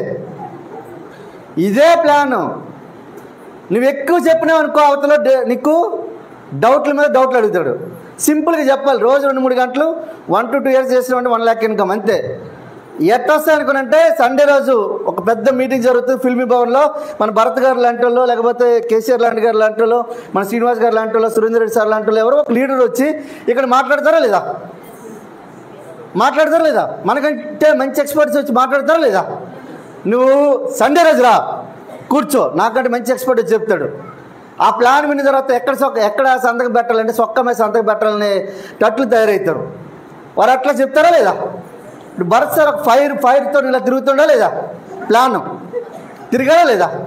అట్లా అయితే నేను ఇదే ప్లాన్ 17 మందికి చెప్తే 5 మంది జాయిన్ అయ్యారు. 17 మందిలో 5 మంది జాయిన్ అయ్యారు. ఏం లేదు, గుర్తుపెట్టుకోండి, నేను డిగ్రీ చదివిన, పీజీడీసీ చేసిన, CC+ లాంగ్వేజ్ హార్డ్వేర్ నెట్వర్క్ నేర్చుకున్నాను, హయ్యర్ టైప్ నేర్చుకున్నా, ఇవన్నీ నేర్చుకున్నా. ఒక్క సర్టిఫికేట్ కూడా నాకు వెస్టీజ్లో పనికి రాలేదు. ఈరోజు కూడా రాచకొండ కమిషనరేట్లో అవి రిజర్వ్, అంటే మనకు రిజర్వ్ అని ఉంటుంది, ఒక కౌంటర్ ఉంటుంది, అందులో ఉన్నాయి నా సర్టిఫికేట్లు. ఒక్కడ కూడా పనికి రాలేదు. కానిస్టేబుల్ గురించో లేదంటే ఎయిర్ ఫోర్స్లో జూనియర్ ఆఫీసర్ గురించో సర్టిఫికేట్ పనికి వచ్చింది, కానీ వెస్టీజ్లో VMC మెంబర్ గురించి ఒక్క సర్టిఫికేట్ కూడా పనిచేయలేదు. సార్, నేను ఒక పెద్ద చదువుకున్న, PG చేసిన, PhD చేసిన, సైంటిస్ట్ అయినా, డాక్టర్ అయినా, టీచర్ అయినా, అడ్వకేట్ అయినా అంటే నేను చెప్తున్నా, అవి తీసుకొని మడతపెట్టి ఇందులో పెట్టండి, అవేనికి పనికిరావు. ఎందుకనుకోనంటే నాకు ఇంకొక మన గ్రేట్ అప్లైన్ లీడర్ ఉన్నారు, MD సలీం సార్. 7వ తరగతి చదువుకున్నాడు ఆయన. 7వ తరగతి చదువుకున్నాడు, నెలకు 13 లక్షలు సంపాదిస్తున్నాడు ఆయన. నెలకు 13 లక్షలు. అర్థం చేసుకోండి, ఇక్కడ విషయంలో ఇక్కడ పెద్ద రాకెట్ సైన్స్ ఏం లేదు, లాజిక్ లేదు, మ్యాజిక్లు అంతకంటే లేవు. కానీ ఇక్కడ ఒకటి కామన్ సెన్స్ ఉంది. ఇక్కడ ఆడ కొనేది ఏదో ఇటు కొనుక్కో, ఇదే విషయం నలుగురితో చెప్పు, ఇదే కదా ప్లాను, అవునా కదా? ఇదే ప్లాన్ చెప్పుకుంటూ వెళ్ళిపోయిన. సెకండ్ మంత్ 500, తర్వాత థర్డ్ మంత్ 900, తర్వాత 4th మంత్ 1100 వచ్చింది. 5th మంత్ వచ్చేసరికల్లా నాకు 20,177 రూపాయలు రావడం జరిగింది 5th మంత్. ఎందుకంటే నేను రోజు 2-3 గంటల కంటే ఎక్కువ తీసేటోడు కాదు, ఎందుకంటే పని రాక్షసుడిని. పోలీస్ స్టేషన్ అంటే పిచ్చి నాకు. ఇన్స్పెక్టర్ వెళ్ళిపోయిన తర్వాత 2-3 గంటల తర్వాత నేను వెళ్ళేటోడిని. యాక్చువల్గా ఇన్స్పెక్టర్ గారిని ముందే అడిగేసి వెళ్ళిపోతారు అందరూ, స్టేషన్ ఆఫీసర్ గారిని ముందే వెళ్ళిపోతారు అందరూ. నేను ఆయన తర్వాత 2-3 గంటలు వెళ్ళేటోడిని. ఎందుకు వెళ్ళేటోడిని అనుకుంటే నా పని పూర్తి చేసుకొని వెళ్ళాలి. ఒకవేళ ఎవరికైనా పని మిగిలిపోతే వాళ్ళది కూడా చేసి వెళ్ళేటోడిని. నేను వాళ్ళది కూడా చేసి వెళ్ళేటోడిని. చూడండి, నేను అలాంటి నా యొక్క గుణం ఉంది కాబట్టి నాకు వెస్టీజ్ లాంటి అవకాశం నా దగ్గరికి వచ్చింది. చాలామంది తన పని తను చేసుకోవడమే వాళ్ళకి బలు, అంటే ఏమంటారు, బలుపో బరువు అంటారు దాన్ని, నాకైతే తెలీదు. మీరు ఏదైనా పూరించుకోండి దాంట్లో బరువు. కానీ నలుగురికి వాళ్ళ పని కూడా నేను చేసేటోడిని. పిచ్చా ఒరే నీకేమైనా వాళ్ళ పని నీకు ఎందుకురా చేయడం అనుకుంటే, అవును. ఒకవేళ ఇప్పుడు నేను స్కూల్ ఫస్ట్ బాగా చదివేటోడిని, నాకు అక్షరాలు అనుకుని వస్తాయి నోరు తెరిస్తే. మిగతా వాళ్ళకి అక్షరాలు రావు కదా. కూర్చొని లెక్కలు చెప్పేటోడిని, కూర్చొని ఫిజిక్స్ చెప్పేటోడిని, కెమిస్ట్రీ అదే నాకు అలవాటు అయిపోయి పోలీస్ స్టేషన్లో కూడా అదే చేసిన. అక్కడ పాఠాలు చెప్పేటోడిని, ఇక్కడ వచ్చేసరికి వీళ్ళకి పనికి హెల్ప్ చేసేటోడిని. నాకేంది నలుగురికి గెలిపించాలన్నా, నలుగురితో కలిసి తిరగాలన్నా, ఆఖరికి లాస్ట్ శ్మశానాలకు వెళ్ళాలన్నా కూడా నలుగురిని పట్టుకొని వెళ్తుండేవాడిని. నేను రెస్టారెంట్లకి, సినిమా హాళ్ళకి ఒక 10 మందిని పట్టుకొని వెళ్ళడం కాదు, ఎక్కడికైనా వెళ్ళాలైనా 10 మందిని పట్టుకొని వెళ్ళేటోడిని, ఆఖరికి శ్మశానాలకు కూడా. అర్థమవుతుందా? అంటే మనుషులంటే పిచ్చి నాకు. ఎందుకంటే నేను అప్పుడు నాకు మా తాత చెప్పేటోడు, మన ఇంట్లో ఎప్పుడు 30 మంది పనులు ఉండేటోళ్ళు రా, మన ఎప్పుడు 30 కంచాలు లేసేవి, 30 ఆకులు లేచేవి అనుకుని అనేటోడు. 30 ఆకులు ఎలా తాత లేచేవి అనుకుని అంటే ఇదంతా మనదరా అనేటోడు. మరి ఏమైంది తాత అనుకుంటే అన్నీ అమ్మి పడేసాడు అన్నాడు. సారా ప్యాకెట్కి, గుడుంబ ప్యాకెట్కి అమ్మి పడేసాడు. ఒక్కొక్క ఎకరా అయితే 2-3 ప్యాకెట్లకి అమ్మేసాడట. అంటే ఇవన్నీ ఎందుకు అమ్మేసినావు అంటే, అప్పుడు ఏం లేదురా, భూమి వల్ల ఏం విలువ లేదు, అందుకే అమ్మేసినా అనుకుని అన్నాడు. అర్థమవుతుందా? అంటే 100 ఎకరాల కంటే ఎక్కువ ఆసామి మా తాత. కానీ లాస్ట్లో మేమేందనుకుంటే, నాకు 10వ తరగతి వరకు కాళ్ళకి చెప్పులే లేవు. మా ఇంటికి నేను డిసెంబర్ 9వ తారీఖున ఉద్యోగం వస్తే జనవరి 15వ తారీఖున మా ఇంట్లో కరెంట్ ఇచ్చాను, అంటే ఇది ఎలక్ట్రిసిటీ వేయించాను నేను. అంటే నా చదువు అంతా ఏది, దీపం. గవర్నమెంట్ అప్పుడు బల్బులు వేస్తే రోడ్ల మీద, ఆ బల్బుల కింద కూర్చొని చదివేటోండి. అందరూ ఎవరైనా వేళాకోళం చేస్తారని పొద్దున్నే మార్నింగ్ 3 గంటలు లేపేసేది మా అమ్మ. 3 గంటల నుంచి 5 గంటలు 6 గంటలు చదివేటోండి. ఆ టైంలో ఎవరు డిస్టర్బ్ చేయడు కదా, 3 నుంచి 5 గంటలు, అవునా కదా? ఆ టైంలో లేచి చదివేటోండి. అందుకేనేమో స్కూల్ ఫస్ట్, కాలేజ్ ఫస్ట్, మా మిస్సెస్ అయితే డిస్ట్రిక్ట్ ఫస్ట్ ఆమె. చూడండి, పెయిన్ నో గెయిన్. అప్ అయినా ఉండాలి, నొప్పి అయినా ఉండాలి. ఈ బిజినెస్ మీరు చేయాలంటే అందరూ చేయలేరు. ఐఎమ్ సారీ టు సే, అందరికీ క్షమాపణ చెప్తున్నాను నేను. మీరు ఈ బిజినెస్ చేయలేరు. ఎవరు చేయగలుగుతారంటే నొప్పి అయినా ఉండాలి, అప్ అయినా ఉంటే ఈ బిజినెస్ చేస్తారు. అన్నీ నాకున్నాయి, నా దగ్గర బెంచ్ ఉంది, నా దగ్గర కోట్ల కొద్ది డబ్బులు ఉన్నాయి అనుకుని అంటే నువ్వు పురుషోత్తం దాస్ అయితే పని చేస్తావు. లేదనుకొని ఇంట్లో గమ్మును కూర్చొని 10 దుప్పట్లు కప్పుకొని పడుకుంటావు. అర్థమవుతుంది? 10 రకాలుగా నాకు డబ్బులు వస్తే నువ్వు ఎక్కడ బయటికి వెళ్తావు? ఇంకా నాకు 10 రకాలుగా వచ్చినా కూడా బయటకు వస్తున్నా. భరత్ని మళ్ళీ నీ డియూసీడీ చేయాలి, బిఎంసీ మెంబర్ చేయాలి, సురేందర్ రెడ్డి సార్ చేయాలి, ఇక్కడ శ్రీనివాస్ గారిని చేయాలి, తర్వాత ఇక్కడ లీడర్స్ మనకు ఎవరు డైమండ్ డైరెక్టర్ ఉన్నారు మేడం స్వాతి మేడం. సో ఇక్కడ చూడండి తస్లీం మేడం చేయాలి. ఇక్కడ అరే నాకు అర్థమయ్యేది కాదు. నాకేంటంటే 20 లక్షల నుంచి ఇయర్ 2025 డిసెంబర్ కల్లా నా చెక్కు 50 లక్షలు ఉండాలి. నెలకి 50 లక్షలు. ఎలా ఖర్చు చేస్తారు సార్ అంటే ఈ వాచ్ 8 లక్షలు ఉంది. ఖర్చు చేయొచ్చా లేదా? అర్థమవుతుందా ఖర్చు? ఇప్పుడు మా మేడంకి మొన్న ఏం చేస్తాను అనుకోనంటే ఒకటి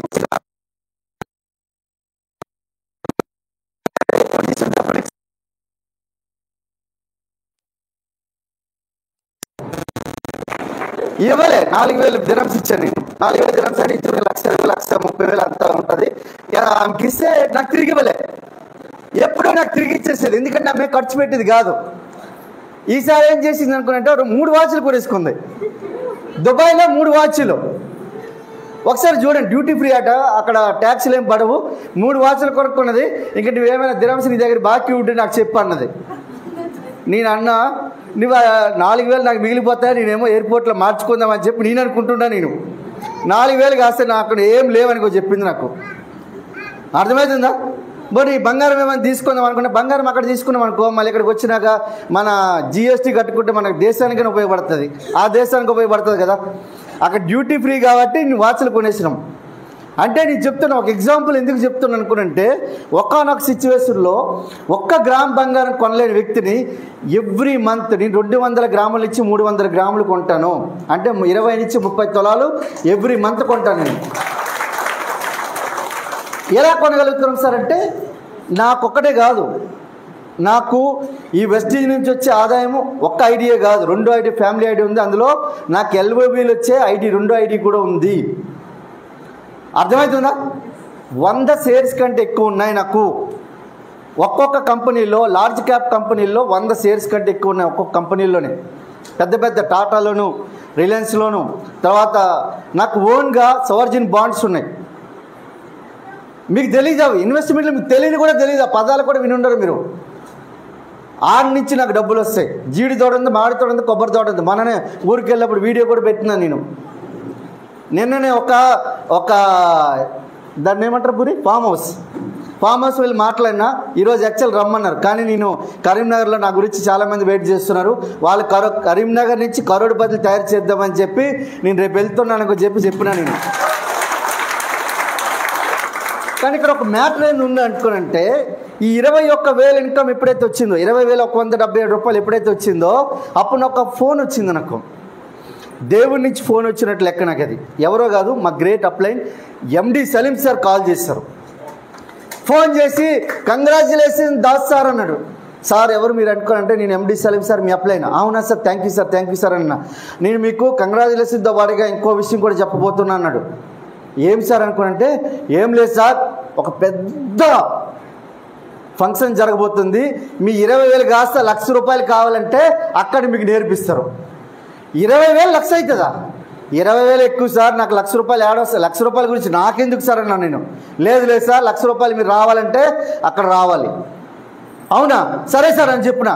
ఏడకి రావాలి సార్ అంటే ఢిల్లీయా సార్, నాకు హిందీ రాదు సార్ అంటే, మీకు రాకపోతే నాకు వచ్చి కదా సార్, మీరు రండి అన్నాడు. మీరు వస్తే మీకు వచ్చే, నేను మీ అమ్మడే పట్టుకొని కుక్కపిల్లకి తిరుగుతా సార్ అని చెప్పిన నేను. లేదు మీరు ఒక్కరే కాదు, మీ మేడం కూడా చాలా ఎక్కువ వర్క్ చేస్తారు, వైఫ్ అండ్ హస్బెండ్ ఇద్దరు రావాలన్నాడు. ఇదేంది లెక్క? నేను ఒక్కరు రావడం అంటే ఏదో అవుతుంది, 10,000 వెళ్ళడానికి రావడానికి ఓ 3,000 అవుతుంది, టికెట్ ఖర్చు 3,500, ఉండడానికి ఒక హోటల్ ఖర్చు ఒక 2-3,000 అవుతుంది, 10,000 అవుతుంది. నా దగ్గర 10,000కి అయితే ఓకే, ఇంకో 10,000 ఖర్చు పెట్టాలంటే నేను అప్పోడాలి. 10,000 గురించి అప్పోడాలి. ఓరే నాయన ఇది అవ్వదు కాదనుకో చెప్పి నేను ఏమనలేదు నా అప్లైన్కి. ఎందుకంటే అప్లైన్ ఏదైనా చెప్పాలనుకుంటే అది నేను దేవుని దగ్గర నుంచి వచ్చిన ఒక సందేశం లెక్క నేను ఫీల్ అయ్యి నేను మాట్లాడతాను. నా అప్లైన్ దగ్గర ఓన్లీ నా చెవులే పని చేస్తాయి, నా నోరు పని చేయదు. నా అప్లైన్ దగ్గర ఎవరైతే నేను జాయిన్ చేశారో ఆ పైనుంచి LOS మొత్తం దగ్గర కూడా ఈ చెవులు పని చేస్తాయి, నాకు నోరు పని చేయదు. కాబట్టి ఈరోజు నాకు MD సలీం సార్ 20 లక్షల చెక్కులో తీసుకొచ్చి కూర్చోబెట్టారు నన్ను. అర్థమవుతుందా? ఆ రోజు నేను నో చెప్పడము, ఇవన్నీ యాడా సార్ యాడా, ఇవన్నీ నాకు పోలీస్ డిపార్ట్మెంట్లో మస్తు కేసులు ఉన్నాయి, నేను చెప్పడానికి అవకాశం ఉంది లేదా? లేదా? అయితే సార్ అన్నాడు, సరే సార్ మా మేడం కనుక్కుంటే, మా మేడం ఎట్లా అంటే హాజీ హాజీ అంటుంది ఎక్కడికైనా. సరే నువ్వు ఉన్నావు కదా, సరే నువ్వు ఉన్నావు కదా, సరే ఇట్లా మా మేడం కాబట్టి ఇద్దరము రెడీ అయిపోయినాం. కానీ మా సలీం సార్ ఏమంటే లింక్ పెట్టాడంటే, నువ్వు ఒక్కడు కాదు నీ టీం కూడా రావాలన్నాడు. అదెంత పని సార్, నేను అంటే నాకు దండు కదులుతుంది సార్ అన్నాడు. అంటే చీమల దండు లెక్క నా దండు కదులుతుంది అనుకో చెప్పి నేను చెప్పుడా అప్లైన్కి చెప్పేసిన. చెప్పిన తర్వాత ఈ 200 మంది దగ్గరికి వెళ్ళి, నాకు టీం అప్పుడు 200 మంది ఉండేది, 200 మంది దగ్గరికి వెళ్ళి అడిగితే ఏంది ఢిల్లీయా ఏడుంటుంది, అది మ్యాప్లో ఎక్కడ ఉంటుంది చెప్పు, అది ఒకసారి చూపించి నాకు. అది ఈడ కొద్దిగా పైనకి వెళ్తే కొద్దిగా ఈ ఛత్తీస్గఢ్ నుంచి మధ్యప్రదేశ్ వెళ్ళాలి, అక్కడి నుంచి ఢిల్లీ వెళ్ళాలి. నీకు ఆధార్ కార్డు ఇవ్వడమే ఎక్కువ, నువ్వు ఢిల్లీకి రమ్మంటావు నన్ను? ఓరే నీకు కోట్లు సంపాదిస్తున్నాం, మనం కార్లు కొట్టడం, ఇల్లు కొంటాం, బంగారాలు కొంటాం, ఇవన్నీ కాదు, నీకు ఆధార్ కార్డు ఇవ్వడం ఎక్కువ, నువ్వు అట్లనా అనుకొని చెప్పాను. ఊరే నేను ఇంకొక దగ్గరికి వెళ్తే, సార్ మీకు నాకు పొరపాట్లు మీకు ఆధార్ కార్డు ఇచ్చినా కానీ మళ్ళీ ఒకసారి మీరు ఈ విషయం గురించి అడిగితే నా దగ్గర రావద్దు. ఇంకొక దగ్గరికి వెళ్తే, సార్ నేను 3 రోజులు అంటుండ్రు, వెళ్ళడానికి రావడం 2 రోజులు, 5 రోజులు అయిపోతుంది అక్కడికి, ఈ 5 రోజులు నాకు కుక్కపిల్ల భోజనం చేయదు సార్ అని. కుక్కపిల్ల భోజనం చేయదట ఆయన రాడట. ఊరి ఇంకొక ఆయన అయితే, సార్ నేను లేకపోతే మా తల్లిదండ్రులు అసలు ఊరుకోరు, మా తల్లిదండ్రులు ప్రతిరోజు నేను కనిపిస్తేనే వాళ్ళ రోజు భోజనం చేస్తారు సార్ అంటారు. నాకు నిజంగా అబద్ధం చెప్తారో నిజం చెప్తారో నాకు తెలియదు, కానీ మరి వచ్చినప్పుడు అందులో కొంతమంది డిపార్ట్మెంట్ మరి ట్రైనింగ్ ఏమయ్యారు మామ అనేటువంటి నేను ఆ 10 నెలలు మీ పేరెంట్స్ చూడలేదు కదా అనుకున్నంటే, అప్పుడు ఉద్యోగం కదా కాబట్టి మా వాళ్ళు ఇడిచిపెట్టినారు. కానీ ఢిల్లీకి వెళ్తామంటే నేను అనుకున్న, ఎవరు నాయన పాకిస్తాన్ కాదురా కానీ ఢిల్లీ రా నాయన అన్న. నేను పాకిస్తాన్ కూడా వెళ్ళి బయటికి తిరిగేసి వస్తున్నాం, అవునా కదా? ఇప్పుడు మేము అన్ని దుబాయ్ వెళ్ళేసి వచ్చినాం, మన స్విట్జర్లాండ్, జర్మనీ, ఎక్కడ థాయిలాండ్, వేరు వేరు దేశాలకు వెళ్ళి తిరిగేసి వచ్చినాము. ఈ పక్కనున్న ఢిల్లీకి వెళ్ళలేమా? ఎన్ని చెప్పినా 200 మందిలో ఒక్కొక్కడు ఒక్కొక్క కారణం, ఈ భూమి మీద ఎన్ని చెప్పాలో నేను 200 మందికి కలిస్తే 400 కారణాలు చెప్పినారు వాళ్ళు. ఎలా రాకూడదో, ఢిల్లీకి ఎలా వెళ్ళకూడదు అనే దాని గురించి ఒక పెద్ద పుస్తకం రాయొచ్చు నేను. తీస్తే సినిమా అయితే, రాస్తే పుస్తకం అవుతుంది. అన్ని కారణాలు చెప్పారు 200 మంది. కానీ ఎట్లనో వాళ్ళకి ఒక చెప్పి అరే మామ అక్కడ ఆగ్రా ఉంటుంది రా చూసుకుందాం, కుతుబ్ మినార్ ఉంటుంది పక్కన ఉంటుంది చూసుకుందాం, ఇట్లా చెప్తే ఒక 20 మంది రెడీ అయ్యారు. 20 మంది మా ఇద్దరం, 22 మంది. ఈ 22 మంది రెడీ అయిపోయినాం. తెలంగాణ ఎక్స్ప్రెస్ దగ్గర వెయిట్ చేస్తున్నాం పొద్దున్న 5 గంటలకి. అరే 20 మంది, నేను ఒక 22 మంది అప్లైన్కి ఫోన్ చేసిన సలీం సార్కి, సార్ 22 మంది వస్తున్నాం. ఓ ఫెంటాస్టిక్ సార్, కంగ్రాచులేషన్స్, నువ్వు 22 మంది తీసుకొని వస్తున్నావు అంటే గ్రేట్ అనుకుని అన్నాడు సార్. నా భుజాల గజ్జాలు అయిపోయినాయి. అరే దాసు నువ్వు సూపర్ రా అన్నావు. నేను ఆ ఫోన్ ఇలా పెట్టేసిన తర్వాత ఫోన్లు కొడుతున్నా. 11 మంది వచ్చారు, 9 మంది ఫోన్ లిఫ్ట్ చేయట్లే. 9 మంది రిజర్వేషన్ అయిపోయింది కానీ రావట్లే. వాళ్ళు ఫోన్ లిఫ్ట్ చేయ, కొంతమంది స్విచ్ ఆఫ్ ఉంది, కొంతమంది లిఫ్ట్ చేయట్లేదు. 9 మంది ట్రైన్ కదిలిపోతుంది ఇంకో 5 నిమిషాల్లో, ఎవడూ లిఫ్ట్ చేయట్లే. అరే ఇదేంద్రా కథ, నా కథ ఏంది ఇలా తయారైంది అనుకో చెప్పి నేను బీభత్సంగా ఫ్రస్ట్రేట్ అయిపోయి బాధపడుతుండే. ఆ పక్కన శ్రీనివాస్ సార్, మనకు అశోక్ సార్ ఉండి, సార్ ఏం పర్వాలేదు సార్, మేము కూడా చాలామంది చెప్పినా ఎవరు రాలేదు, మేము కూడా చాలామంది చెప్పినా సార్ ఎవరు రాలేదు అనుకో చెప్పి మమ్మల్ని అప్లైన్ ఎట్లా ఉంటాడు చాలా అనుకో చెప్పి ఒక పిల్లల లెక్క అలా చూసుకుని మమ్మల్ని వాళ్ళు ఏం చేస్తే సరే సార్ ఏం కాదు అనుకున్నంటే సరే అనుకో చెప్పి కూర్చున్నాం. ఈ 11 మంది కూడా ఈ శుద్ధలు ఏం చేసేటోళ్ళు అనుకోనంటే, ఆడికి వెళ్ళిన తర్వాత మేము తాజ్మహల్ చూద్దాం, అక్కడికి వెళ్ళి ఒక ముఖం చూపించి మన కుతుబ్ మినార్ దగ్గరికి వెళ్ళిపోదాం, గేట్వే ఆఫ్ ఇండియాకి వెళ్ళిపోదాం, లేదనుకోనంటే లోటస్ టెంపుల్కి వెళ్ళిపోతాం, లేదనుకోనంటే అక్కడ అక్షరధామ్కి వెళ్ళిపోతాం. ఇట్లా మాట్లాడుకుంటుంటే కానీ ఒక్కడ కూడా మీటింగ్ వచ్చి మీటింగ్ అటెండ్ అవుతామన్నట్టు ఒక్కడు చెప్పట్లే. నేనన్నా, ఒరే నాయన గడ్డం పట్టుకొని బ్రతిమలాడుతాను రా నాయన, నేను తీసుకొని వచ్చిన సలీం సార్కి 22 మందిని వచ్చామని చెప్పిన, అందులో 9 మంది మిస్సింగ్ ఉన్నారు. లుక్అవుట్ నోటీస్ కూడా వాళ్ళకి ఇచ్చిన నేను. అర్థమైందా? లుక్అవుట్ నోటీస్ అంటే మీకు తెలియదేమో, పోలీస్ స్టేషన్లో ఇస్తాం. ఎవరైనా మిస్ అయిపోతే లుక్అవుట్ నోటీస్ ఇస్తాం. మిస్ అయిపోతే లుక్అవుట్ నోటీస్ అన్ని పోలీస్ స్టేషన్కి పంపించేదాన్ని లుక్అవుట్ నోటీస్ అంటాం మేము. అట్లా 9 మందికి ఇచ్చిన, మీ 11 మంది కూడా కనిపించకపోతే నాకు ఎట్లా రానా నేను. ఇట్లా అన్ని తర్వాత 11 మంది తీసుకొని వెళ్ళి త్యాగరాజ్ స్టేడియంలో 20,000 మందిలో కూర్చోబెట్టేసిన. చివరికి సీట్లు దొరకలే. ఆ పైన ఉంటుంది స్పీకర్, ఎక్కడో ఆ మూల ఉంటాడు, ఆ మధ్యలో ఉంటాడు, మేము ఎక్కడో మూల ఉన్నాం. 20 మందిలో 20 అంటే ఈ 13 మంది, మేము 11, మా ఇద్దరం వైఫ్ అండ్ హస్బెండ్, మొత్తం 13 మంది కూర్చున్నాం, వింటున్నాం. ఒక్కరోజు అయింది, పక్కకు ఎవ్వడు జరగట్లే. మార్నింగ్ 9 గంటల నుంచి నైట్ 9 వరకు పక్కకు కూడా జరగట్లే ఎవడు. సెకండ్ డే అయింది, థర్డ్ డే అయింది. ఈ 3 రోజులు అయిపోయిన తర్వాత బయటకు వచ్చేసినారు. ట్రైన్ ఎక్కారు, హజ్రత్ నిజాముద్దీన్ ఎక్కారు. అక్కడ అది రైల్వే స్టేషన్, అది ఢిల్లీలో, మన సికింద్రాబాద్ ఎట్లానో అక్కడ హజ్రత్ నిజాముద్దీన్ పాతది. ఎక్కిన తర్వాత ఒక్కొక్కడు ఎట్లా ఉన్నాడు, సార్ చెప్పండి సార్, చెప్పండి ఏం చేయాలి చెప్పండి సార్ అన్నాడు. చెప్పండి ఇట్లా అని వాళ్ళు వచ్చేసినారు. హైదరాబాద్కి వచ్చినాక వాళ్ళు ఒక్కొక్కడు పని చేసే తీరు చూసి నాకే అనిపించింది, ఒరే నాయన వీళ్ళు పిల్లి లెక్క వెళ్ళరు, పులి లెక్క తయారు వచ్చారు వాళ్ళు. ఒక్కొక్కరు ఇన్కమ్ ఈరోజు, అందులో 9 మంది ఇన్కమ్ 1,00,000 కంటే ఎక్కువ ఉంది. 11 మందిలో 9 మంది ఇన్కమ్, ఒకరి ఇన్కమ్ 10 లక్షలు ఉంది. శ్రీనివాస్ వడ్డేమన్ ఇన్కమ్ 10 లక్షలు ఉంది, 10 లక్షలు ఉంది. పవన్ రాజ్ ఇన్కమ్ వచ్చి 4 లక్షలు. ఇప్పుడే నేను రిసార్ట్లో ఒక మీటింగ్ చేసుకుని వస్తున్నా. ఒక రిసార్ట్లో సేమ్ ఇట్లాంటి మీటింగ్ అక్కడ జరుగుతుంది. వాళ్ళు రిసార్ట్లో పెట్టుకున్నారు. వాళ్ళు అక్కడికి వెళ్ళి నేను ఒక 2-3 గంటలు స్పీచ్ ఇచ్చేసి వస్తున్నా. అర్థమవుతుందండి.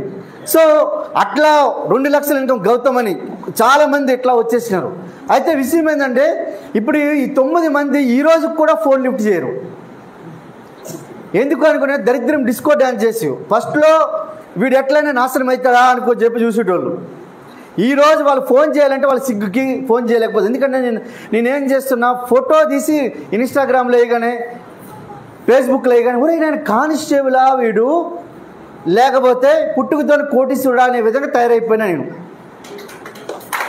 వీడి కానిస్టేబుల్ అనుకోనంటే మీకు ఎట్లా ఉంటుందో తెలుసా జీవితం. ఎక్కడైనా రోడ్డు పక్కన ఇడ్లీ అమ్మితే అందరూ డబ్బులు పెట్టుకుంటారు, మేము మాత్రం, అర్థమవుతుందా, వాడు బండ బోతులు తిడతాడు, మేమే కష్టపడి బతుకుతున్నాం, వీడు నా దగ్గరికి వచ్చి ఉద్దరకు తింటాడు అని తిడతాడా లేదా? తిట్టడా? ఓరి నా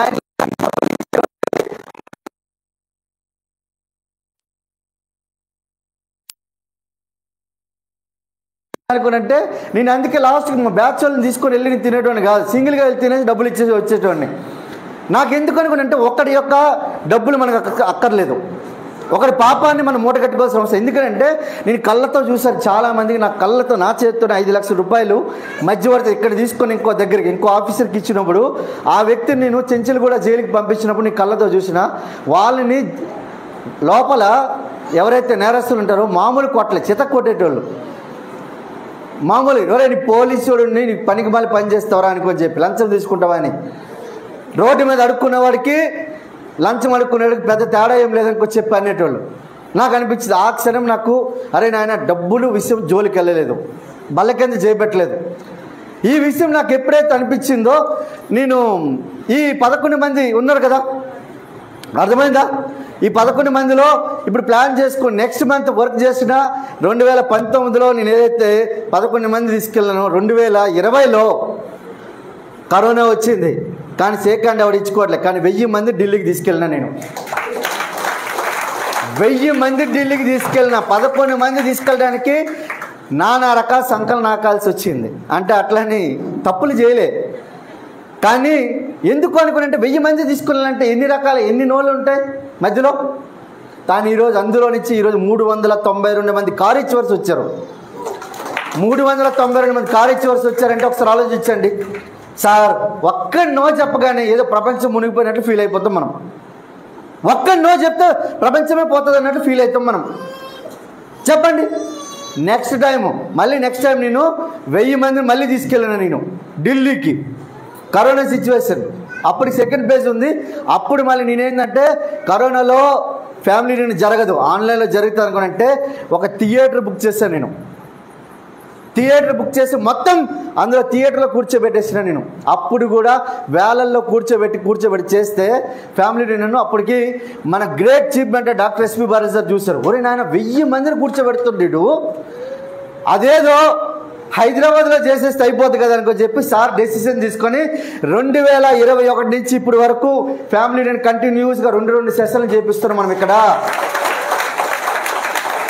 మీరు అనుకోవచ్చు సార్ కరీంనగర్లో ఫ్యామిలీ రీయూనియన్ అంటే 167 కిలోమీటర్లు, ఈడెక్కితే 1 గంట 2 గంటలు దిగుతారు అక్కడ హైదరాబాద్లో, అవునా? కానీ ఫ్యామిలీ రీయూనియన్ రావాలంటే అంత ఈజీ కాదు. ఎందుకంటే కుప్పల కొద్దీ ఢిల్లీలో కోటీశ్వర్లు ఉన్నారు, కుప్పల కొద్దీ మీకు గుజరాత్లో కోటీశ్వర్లు ఉన్నారు. కానీ ఫ్యామిలీ రీయూనియన్ అక్కడ జరగదు. ఢిల్లీలో జరుగుతుంది కానీ గుజరాత్లో జరగదు. ఎందుకు జరగదు అనుకోనంటే దాని విషయం వేరు. కానీ ఇక్కడ హైదరాబాద్లో ఎందుకు జరుగుతుంది అనుకోనంటే because of only Purushottam Das ఉన్నాడంటే వాడు మనుషులు కూర్చోబెట్టేస్తాడు ఎక్కడైనా.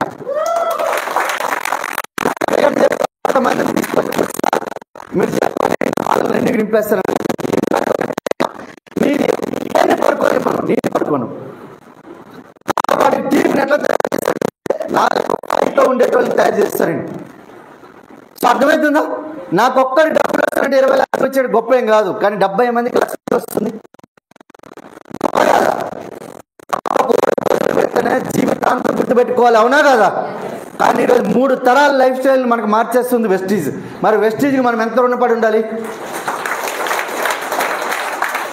ఇక్కడ మీ దగ్గర నుంచి అడిగేది ఒక్క అడిగేది ఏంటంటే చిత్తశుద్ధి, భక్తి. అర్థమవుతుందా? చిత్తశుద్ధి, భక్తి. భక్తి ఎవరి మీద ఉండాలంటే మీ మీద మీకు. ఎందుకనుకుంటే మిమ్మల్ని మీకు ప్రేమిస్తే ఆటోమేటిక్గా మీ పని చేయడం స్టార్ట్ చేస్తారు. చిత్తశుద్ధి ఏంటంటే మీ పని మీద చిత్తశుద్ధి. వెస్టీజ్లో ఆల్రెడీ 20 సంవత్సరాలు అయిపోయింది, 3000 కోట్ల కంపెనీ టర్న్ ఓవర్. ఈరోజు రోలెక్స్ ఉంది, రోల్స్ రాయ్స్ ఉంది, మెర్సిడీస్ బెంజ్ ఉంది, యాపిల్ ఉంది, లేదంటే శాంసంగ్, పెద్ద పెద్ద బ్రాండ్లకు ఓనర్స్ ఎంతమంది ఉన్నారు? ఒక్కొక్క కంపెనీకి ఓనర్